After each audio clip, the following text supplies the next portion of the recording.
si no tenés dashboards claros con KPIs por etapa, muchas veces estás tomando decisiones a ciegas. Tomar decisiones basadas en datos es muy valioso, como para growth en específico, como para una startup en general.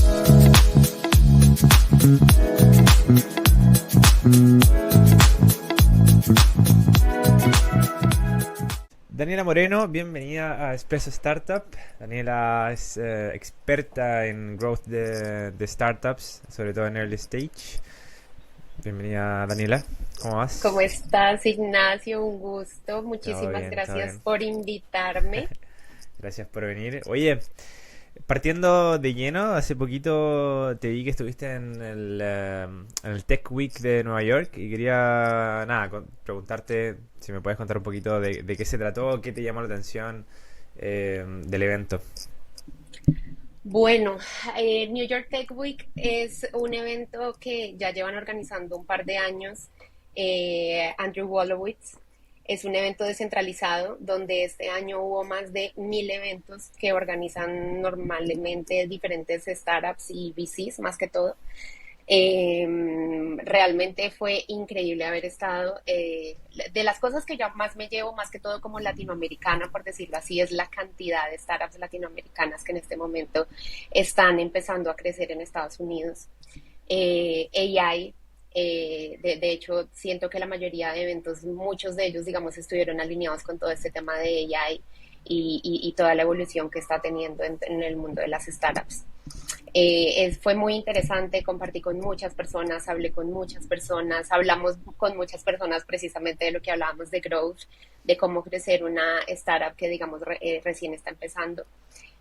Pero sí, fue maravilloso, siento que es una oportunidad muy buena, más que todo, digamos, como para educarte como fundador y también para empezar, digamos, como a crear este networking, conectar con personas que uno muchas veces cree que está pasando por un momento solo, pero cuando va a este tipo de eventos se da cuenta que todo el mundo, digamos, está viviendo cosas diferentes a las que uno está viviendo. Entonces sí, me llevo muchas cosas de New York Tech Week, pero en términos del crecimiento de las startups en Latinoamérica ya es un hecho, ¿sí? O sea, ya antes, digamos, era como una visión, ahora es un hecho y esa es de las cosas más chéveres y más bonitas que me llevé del evento. Súper, súper. Oye, y ahora que estabas hablando de justamente de growth en early stage y todo el tema, ¿cómo definirías tú ese proceso que tiene que vivir cada uno de los fundadores cuando está empezando una startup? Wow, bueno, mira, cuando hablamos de growth en una startup en early stage, no estamos hablando de performance marketing ni de escalar ventas masivamente. En este momento, en esa etapa estamos hablando de descubrir. Es un proceso casi que científico de experimentación y de validación. Lo que buscamos es entender en ese momento si hay un problema lo suficientemente importante, si lo estamos resolviendo bien y si el mercado al que apuntamos realmente lo valora. En esta etapa, el growth se parece más como a un laboratorio que a una máquina de ventas. El foco está en aprender qué mensaje funciona, qué canal me está dando más señales de tracción, cómo responde la gente cuando les muestro mi propuesta. Por ejemplo, me tocó acompañar a una startup que estaba invirtiendo fuerte en LinkedIn Ads. Pero cuando fuimos a hacer entrevistas con usuarios, cuando empezamos a hablar con usuarios, descubrimos que el canal que más les atraía a clientes era un webinar técnico que hacían casi que sin promoción. Entonces cambiamos el enfoque por completo y pues duplicamos su tasa de conversión. Entonces así, en esta etapa el crecimiento no se mide tanto en volumen, sino que se mide en el aprendizaje que tú tienes, digamos, como fundador. Me recuerda mucho a un artículo que leí alguna vez de Y Combinator que decía que bueno, el MVP no es un producto, que es lo típico que se dice, que es el mínimo producto viable, sino que es Exacto. un proceso que está en constante como iteración. Así que me imagino Y de que hecho va un así poco... es lo mismo, así es lo Sí, mismo con Growth. Growth es un proceso de iteración constante. Lo que nos funcionó en un primer momento no nos va a funcionar en 6 meses, un año. Todo el tiempo claro. hay que estarlo iterando. Súper. Y bueno, en otras conversaciones que hemos tenido acá también en el podcast, hemos hablado con algunos founders de cómo se diferencia la estrategia que uno va teniendo para bueno, las startups más B2B que las B2C. Entonces te quería preguntar también en particular en el proceso de growth, ¿cómo ves esa diferencia entre estos dos enfoques de modelo de negocio? Claro. Mira, lo primero que yo te diría es que los principios son los mismos, es decir, los principios en general son los mismos. Identificar lo que funciona y escalarlo, pero el contexto pues cambia mucho. Por ejemplo, en B2B tenés ciclos de venta largos, tenés múltiples decisores o múltiples como decision makers y el proceso es mucho más como relacional. Necesitas construir confianza y educar. No puedes venderle a un banco con una ad de 15 segundos, ¿sí? Claro. Ahí el buyer journey es mucho más profundo y hay que pensar en contenido y en estrategia por etapas. En cambio, con el B2C, el foco está más en volumen y en velocidad. Ahí usas ads, usas influencers, optimizas el onboarding, es otro ritmo completamente diferente. Por ejemplo, una app de wellness puede crecer mucho si logra activar bien al usuario en las primeras 24 horas. Mm, En e-commerce, por ejemplo, el juego está en el funnel. ¿Cómo yo llevo tráfico? ¿Cómo convierto? ¿Cómo aumento el ticket promedio? ¿Y cómo hago que me vuelvan a comprar? Es muy táctico, muy de CRO y automatizaciones. mm, Y en marcas, por ejemplo, el growth muchas veces pasa por comunidad, por storytelling, por tu posicionamiento. No vendes solamente como por funcionalidad, sino por cómo hace sentir a tu cliente. Ahí construir como la percepción es clave. claro. Oye, y en ese sentido, una vez vi un post tuyo en LinkedIn, que por lo demás está súper entretenido. También vi que lanzaste como un newsletter y todo. Está Sí, bueno, siempre lo leo. Y bueno, vi que en este post en particular, como que mostraste tu molestia con una agencia de publicidad, porque, bueno, en el contexto en particular de como el trabajo en startups, porque se iban como directo a la ejecución sin haber definido una estrategia primero. Entonces te quería preguntar, ¿qué opinas tú que son como los componentes más importantes para definir esa estrategia justamente antes de empezar a ejecutar? sí. Sí, ese post, la verdad, salió de varias frustraciones que escuché de muchas startups, como contratar agencias que te prometen resultados, pero primero que todo no entienden el negocio, no entienden al cliente ni el momento en el que están. Una estrategia de growth bien hecha parte de cuatro cosas supremamente importantes. Primero es entender el buyer journey, cómo decide tu cliente, qué tiene que hacer para avanzar de esta etapa. Si no lo sabes, estás, llamémoslo así, estás tirando tiros al aire. Hay que mapear muy bien como los value statements de cada etapa. Segundo, diseñar mensajes que respondan a eso. Que no digan somos los mejores, sino, oiga, este problema a usted le está costando X cantidad de plata y aquí hay una solución que lo resuelve con menos fricción. Tercero, yo diría que ejecutar como con hipótesis claras y métricas accionables. Cada cosa que tú haces debería ayudarte a aprender y a decidir. Y cuarto, y supremamente importante, integrar áreas. Sí, o sea, el integrar áreas es supremamente importante. Growth tiene que hablar con ventas, tiene que hablar con producto, con liderazgo. No solo sirve, o sea, no solo vive en marketing. De ahí, digamos, como nace mi molestia. Es decir, las agencias obviamente vienen trabajando de una manera, llamémoslo tradicional, con clientes en su mayoría B2C, que como te decía arriba, una marca B2C sí requiere de volumen, requiere de agilidad. Mm, Entonces, a una startup, digamos, llegar a una agencia, muchas veces estas agencias ahora tienen este gap de no entender cuáles son realmente las necesidades de una empresa que es B2B, que tiene tickets mucho más altos, que les importa más calidad que cantidad o velocidad.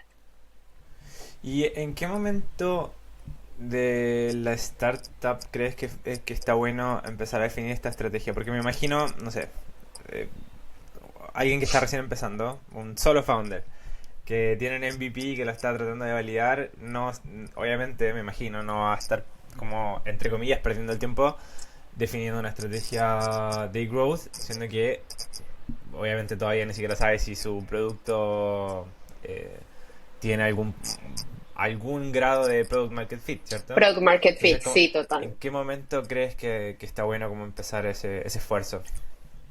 Mira, digamos, en esta etapa en la que tú dices de apenas estar validando el MVP y el Product Market Fit, yo no me iría en absoluto por un trabajo pago, me iría 100% por trabajo orgánico. ¿Y qué Mm, significa trabajo orgánico? Anda al campo. Siempre yo le digo a los fundadores con los que trabajo, salí al campo, salí a la calle, salí a hablar con las personas. Ahorita no inviertas en nada porque no sabes si primero no has validado 100% tu producto. Además de eso, después de validarlo, necesitamos empezar a hablar con los clientes, segmentarlos, mirar los mensajes. Ya cuando todas estas hipótesis tengamos ICP validado, tengamos mensajes estructurados, tengamos canales de adquisición que más sirvan, en ese momento empiecen con contenido orgánico, empiecen a posicionarse con contenido de valor. El contenido educacional funciona mucho en este momento. Y mm, ya después de eso, si tienen las herramientas, si tienen la capacidad, si acaban de levantar una ronda de capital, ok, listo. Pueden invertir un poco en ads, pueden invertir un poco en agencias, pero inténtenlo hacerlo mucho de la mano, digamos, con growth, con estrategia que esté a un lado. Por eso, digamos, yo siento que todo el tema de consultoría en una etapa de temprana vale mucho más la pena y trae mucho más retorno, como el retorno a la inversión, que el pagar en sí ads con una agencia. claro. Oye, a propósito de estos esfuerzos orgánicos, hace un tiempo estuvo bien de moda todo lo que era como el SEO, el Search Engine Optimization, para, bueno, agencias que ofrecían mucho SEO, etcétera. Y hace poco estaba escuchando igual un podcast gringo y hablaban de que está pasando lo mismo, pero con el Engine Optimization. El AEO, Eh, sí. sí, entonces quería preguntarte un poquito, ahora que lo mencionaste, nada, ¿qué opinas? ¿Cuál es la tendencia que se está dando con eso? Ay, va, a ver, yo siento que hay como opiniones encontradas con este tema. Dicen que el SEO está muerto, que ahora hay que enfocarse más en el AEO. Las agencias, por ejemplo, que están enfocadas en optimizar de todo el tema de SEO, todo el tiempo te están diciendo que no, que todavía no es que haya muerto el SEO, que todavía hay posibilidades de posicionar y demás. Mira, yo lo que te puedo decir es que, como dice el Daniel Bilbao, el fundador de Truora, el que no sabe de AI en este momento, por lo menos unas bases fundamentales, está perdido en el tiempo, ¿sí? Es Mm, decir, hay que aprender, porque al fin y al cabo el AEO es más que todo orientado a cómo este tema de la inteligencia artificial responde a las preguntas que normalmente las personas están buscando por Internet, ¿sí? ¿Por medio de qué? Por medio de inteligencia artificial. ¿Cómo aplicar esto a tu empresa? Blogs, contenido, responder preguntas, cómo tu empresa responde a estas preguntas que normalmente las personas están buscando en Internet. Pero siento que es un tema que apenas está empezando y que sí. tenemos que sentarnos a dar una pausa y mirar cómo va a empezar a evolucionar. Mm, sí, sí, sí. Bueno, pero al final del día creo que es un poco una estrategia parecida en el fondo, porque también, o sea, en el fondo, cuando uno busca en Google o le pregunta algo a ChatGPT, al final, un poquito lo que pasa por detrás debe ser algo similar, en el sentido que busca el contenido que está disponible para poder responder esa pregunta, ¿cierto? Entonces también, si va, Exacto, al final un poquito el esfuerzo es relativamente similar. Ahora, como dices tú, está recién empezando y veamos cómo evoluciona el tema. exacto. Oye, pasando a otra pregunta, te quería preguntar cuáles son los errores más comunes que has visto que cometen startups al momento de definir su estrategia de growth. Wow, muchísimos, pero hay algunos que se repiten demasiado. Uno, pensar en growth, pensar que growth es hacer campañas. Mm, Y no. Growth es diseñar sistemas que generen tracción con intención. Dos, querer escalar antes de tiempo. Como hablábamos ahora, si no tenés un product market fit, escalar solo te hace básicamente perder más rápido. He claro. visto startups que contratan SDRs sin ni siquiera tener claro cómo es su proceso de venta. 3, hacer de todo sin foco. LinkedIn, eventos, pauta, emails, blogs y al final realmente no saben qué les funciona. No saben cómo priorizar. Mm. 4, ignorar lo que llamamos el buyer journey. Si no sabes en qué etapa está tu cliente, no sabes qué contenido mostrarle ni cómo ayudarlo a avanzar a la otra etapa. Y 5, y supremamente importante, no medir. Si no tenés dashboards claros con KPIs por etapa, muchas veces estás tomando decisiones a ciegas. Tomar decisiones basadas en datos es muy valioso tanto para growth en general, como para growth en específico, como para una startup en general. Sí, claro. Total. Oye, y bueno, he leído un par de libros que me han marcado harto en este como aspecto de growth. Uno se llama Cruzando el Abismo. No sé si lo Ok. conoces. Sí, lo he Bueno, escuchado, pero no me lo he leído. está súper bueno, aunque es bien antiguo. Pero está bueno y habla como en el fondo de cómo las startups o cualquier empresa de tecnología en el fondo, después de que tienen, digamos, sus primeros clientes, se enfrenta a esta típica curva como de adopción de tecnología, ¿cierto? De early adopters, etcétera. Y, digamos, lo que plantea en el libro es que este abismo, ¿ya? Se encuentra entre, como hay un gap, una diferencia, o un abismo, entre el early adopter y esta mayoría temprana. O sea, en el fondo cuando estaba como empezando a subir la curva, como de manera un poco más... Sí, lo eh, que llaman como de 0 a 100 o de 0 a 10. Sí, claro, ese gap que se tiene ahí. sí, sí. Entonces, bueno, te quería preguntar ahí si has visto casos similares, que en el fondo startups que se estancan en esa etapa, y qué consejos tienes como para poder superar ese gap o para poder saltar ese abismo, digamos, y Sí, empezar a crecer. mira, Ignacio, escalar requiere de estructura Mm, y eso muchas veces es difícil de entender cuando estás en la velocidad de una startup, que muchas veces uno todo lo quiere hacer corriendo y uno no se duerme por, digamos, estar todo el tiempo en todos esos temas operativos, pero escalar definitivamente requiere de estructura. Yo empezaría por mapear el buyer journey, entender cada paso, desde que conocen el problema hasta que deciden comprarte y preguntarte en qué parte se están frenando. Después haría una auditoría de mensajes y de contenido. ¿Tenés materiales que ayuden al cliente a avanzar de etapa o solo tenés un PDF de tu producto y un blog técnico donde estoy hablando de producto y me enfoco más en yo ser como un company centric que un buyer centric? Y también revisaría los procesos comerciales. ¿Existe un playbook? ¿El equipo está alineado? ¿Hay métricas claras de conversión por etapa? Mm, y sabes tal vez también que es muy importante como no escalar un equipo si no puedes enseñarles un sistema que ya funciona. No se mm, trata de vender más, sino de poder replicar lo que ya convertís, lo que ya sabes que te funcionó. Y súper importante, no olvidar la retención. Escalar sin tener retención en un modelo B2B es como llenar un balde roto. Podés el primer año empezar a adquirir un montón de clientes, pero y el churn rate a final de año lo vas a tener terriblemente. Entonces, muchas veces también se encargan de este tema de volumen y de empezar a adquirir estos primeros usuarios. Y estos primeros usuarios que son tan valiosos porque confiaron en tu producto sin que tengas casos de éxito, que ellos saben y son conscientes que estás empezando, los vas a dejar ir si no los cuidas. Sí, claro. ahí está el éxito también del crecimiento de una startup. Sí. Oye, y bueno, el otro libro que también me marcó harto, se llama Attraction.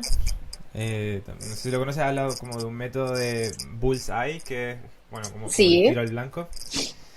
Y bueno, el método básicamente habla de que vas como llenando distintas posibles estrategias de growth o para generar tracción Bueno, son tres círculos como concéntricos y básicamente, bueno, el círculo exterior va llenando como distintas, como básicamente una lluvia de ideas y va básicamente descartando estrategias hasta que llega al círculo más interno, que son básicamente como tres posibles estrategias de growth que vas a implementar y probar, y luego, bueno, vas sacando estrategias del círculo y vas metiendo nuevas si es que no funcionan. Exacto. Entonces, eh, nada, a propósito de eso, no sé si tú tienes, por ejemplo, algún framework que te guste usar como para poder ir definiendo lo que tú decías también, o sea, hay que tener foco y no probar todas bueno, LinkedIn, eventos, etcétera, mil cosas al mismo tiempo, sino que ir teniendo foco en algunas. ¿Qué framework te sirve a ti al menos? Hay un framework que me gusta mucho, lo pueden encontrar en internet, que se llama The Growth System. Déjame, miro, yo sí, The Growth Game. The Growth Game. Mm, Es básicamente lo que tú dices, se enfoca en cuatro puntos, digamos en el círculo exterior se enfoca en cuatro puntos bastante interesantes, que es toda la parte de hablar de obsesionarte con tu producto o lo que llaman como el product-led growth. Después viene, digamos, como que toda la parte en Product-led Growth está, digamos, toda la parte de Discovery, está, digamos, también toda la parte de onboarding y habla de la importancia, digamos, del onboarding del usuario. Habla de la parte de la personalización o también lo podemos llamar segmentación de todos tus clientes. Normalmente la mayoría de empresas tienen mínimo dos, tres tipos de clientes a los que están apuntando y con los que hablan, ¿sí? Y cada uno de esos clientes tiene necesidades diferentes y tú tienes que hablarle completamente diferente. Entonces, digamos que ahí está la parte de discovery, onboarding, personalización y después viene toda la parte de expansión, que es lo que hablamos de retener y de que nuestros clientes, de fidelizar a nuestros clientes y demás. Dentro de ese growth game, por decirlo así, hay, digamos, como más círculos adentro de lo que hablabas, o sea, cada parte, digamos, como que requiere de una estrategia, de una acción diferente, pero ese framework me gusta mucho, siento que funciona mucho y como hablábamos ahora al principio de, sí, o sea, los principios básicos de growth son los mismos, solamente de que dependiendo, digamos, del tipo de empresa y demás se maneja de forma diferente. Entonces siento que eso funciona muchísimo. O sea, lee sobre ese growth game, sí, yo igual te lo comparto, pero súper, me pareció muy valioso. buenísimo.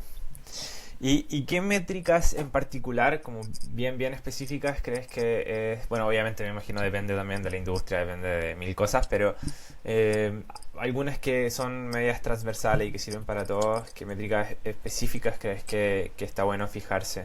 El momento como de probar una estrategia de growth, o sea, ¿cómo yo me fijo, ok, esta métrica no está andando bien, voy a cambiar de estrategia, voy a ir hasta otro método para empezar a escalar, para empezar a Ok. crecer y adquirir usuarios. Mira, lo importante es tener claro que las métricas cambian según la etapa del buyer journey, ¿sí? Entonces, no puedes medir lo mismo cuando alguien recién te descubre que cuando ya está decidiendo comprar. En las primeras etapas, las de descubrimiento, lo que querés ver es la atención y la conexión. Entonces, cuántas personas están llegando, están haciendo clic en el contenido concreto, están mostrando señales de interés, métricas como el click-through rate, de nuevos leads o confit o tiempo de permanencia en tu página en contenido educativo, son muy útiles acá. Cuando pasas, digamos, a las etapas de evaluación, querés medir como el involucramiento y el avance. Entonces, ok, de estas personas que llegaron y que dieron clic y demás, ¿cuántas demos agendé? ¿Quiénes están abriendo las secuencias de email que estoy enviando? ¿Están leyendo los casos de éxito? ¿Están haciendo preguntas clave? Entonces, digamos, ahí entran métricas como conversión a demo, respuesta a emails, engagement con contenido, digamos, un poco más profundo. Mm, Cuando ya estás en la etapa de decisión, ahí lo importante es cierre y retorno, porcentaje de cierre, payback period, ahí ya va lifetime value, costo de adquisición por cliente y razones de no conversión, súper mm, importante también. A mí me gusta mucho trabajar con una North Star Metric y luego 3 a 5 KPIs por etapa. Y lo importante es que esas métricas sean accionables. Una métrica te tiene que decir si avanzar, si pausar o si iterar el proceso. Si no, es solamente se convierte en un número más en tu dashboard. Mm. Oye, a propósito, mencionaste el engagement. ¿Qué opinas? He visto mucho post, mucho, no sé, pero he Contenido. visto contenido que habla de que las empresas, o sea, las páginas de empresas en LinkedIn están como muertas, ya como que no sirven, que hay que ir como a tu contenido de marca personal para poder después derivar a la empresa. ¿Qué opinas de eso? Sí, eso es completamente cierto. Y digamos, si nos está escuchando algún fundador de una startup en una early stage, en una etapa de early stage, yo lo que le diría es que o sea, en verdad le dedique mucho tiempo a su marca personal. Mm. Que estas personas importantes dentro de la empresa, ya sea un fundador, los dos fundadores, un equipo de 5 personas, empiecen a crear contenido de valor desde sus páginas personales. Usen la página de la compañía de LinkedIn para posicionamiento, porque las personas cuando llegan a tu empresa van a buscar tu LinkedIn, van a buscar tus redes sociales, van a buscar tu página web, porque esto a ti, o sea, esto les genera a ellos confianza, te genera a ti autoridad, que sí existes y que sí te estás moviendo.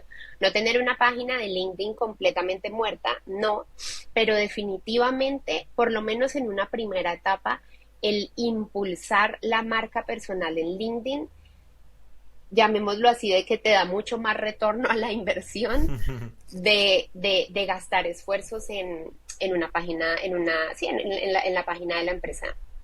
Desafortunadamente eso está pasando en este momento con el algoritmo. Yeah. ¿Y tienes alguna hipótesis de por qué está pasando? Ay, la verdad, no, el algoritmo, mira, lo que funcionaba el año pasado ya no está funcionando hoy. Si volvemos al tema de LinkedIn, por ejemplo, hasta hace 1 o 2 años, uno publicaba su post de LinkedIn con un call to action a ir a la página web, a ir a otra red social y demás, y eso funcionaba maravilloso. Entonces, hace 2 años nos dijeron, no, el algoritmo está bajando si ustedes ponen el link y redireccionan a otra página, entonces pónganlo en los comentarios. Mm. Y ahora resulta que eso ya tampoco está funcionando. Sí, ya no está funcionando. De hecho, te ocultan ese comentario donde tú pones el link, te lo ocultan.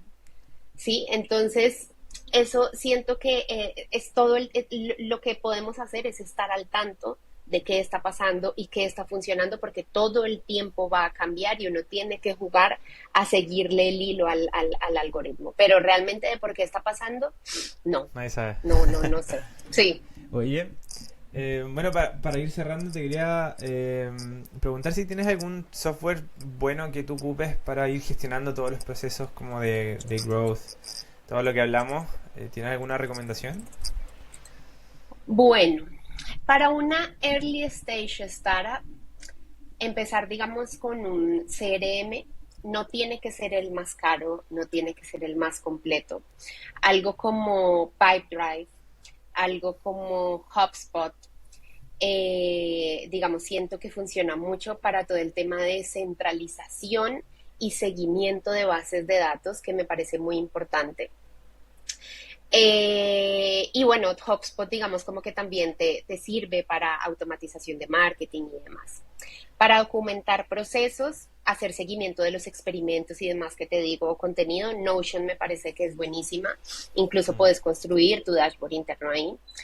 Para llevar el control de las campañas, Airtable funciona muy bien, especialmente si trabajas, digamos, como con múltiples fuentes y querés como visualizaciones fáciles. En analítica, Looker Studio es como ideal, digamos, como para conectar Google Sheets o tu CRM y armar como tableros sin depender de un equipo supremamente técnico. Y de nuevo, Looker Studio te da mucha data, entonces eso funciona mucho. Y para automatizar tareas sin código, Zapier o Make. Zapier son mis grandes aliados, ¿sí? Te permiten conectar herramientas, enviar datos, automatizar seguimientos y la clave no es la herramienta en sí, sino el sistema que construís en ellas. Mm. Digamos, siempre recomiendo que cualquier stack esté, digamos, como al servicio de tus decisiones y no el que más esté a la moda o el que más usen las startups que están en un growth stage o algo, digamos, que están en un contexto diferente al tuyo. Lo importante es que te sirva a ti. Exacto. Buenísimo. Oye, muchas gracias Daniela, aprendí harto. Así que, bueno, nada, estamos hablando y muchas gracias por haber venido. Muchas gracias, Ignacio, a ti por la invitación. Dale, que esté bien. Chao, chao.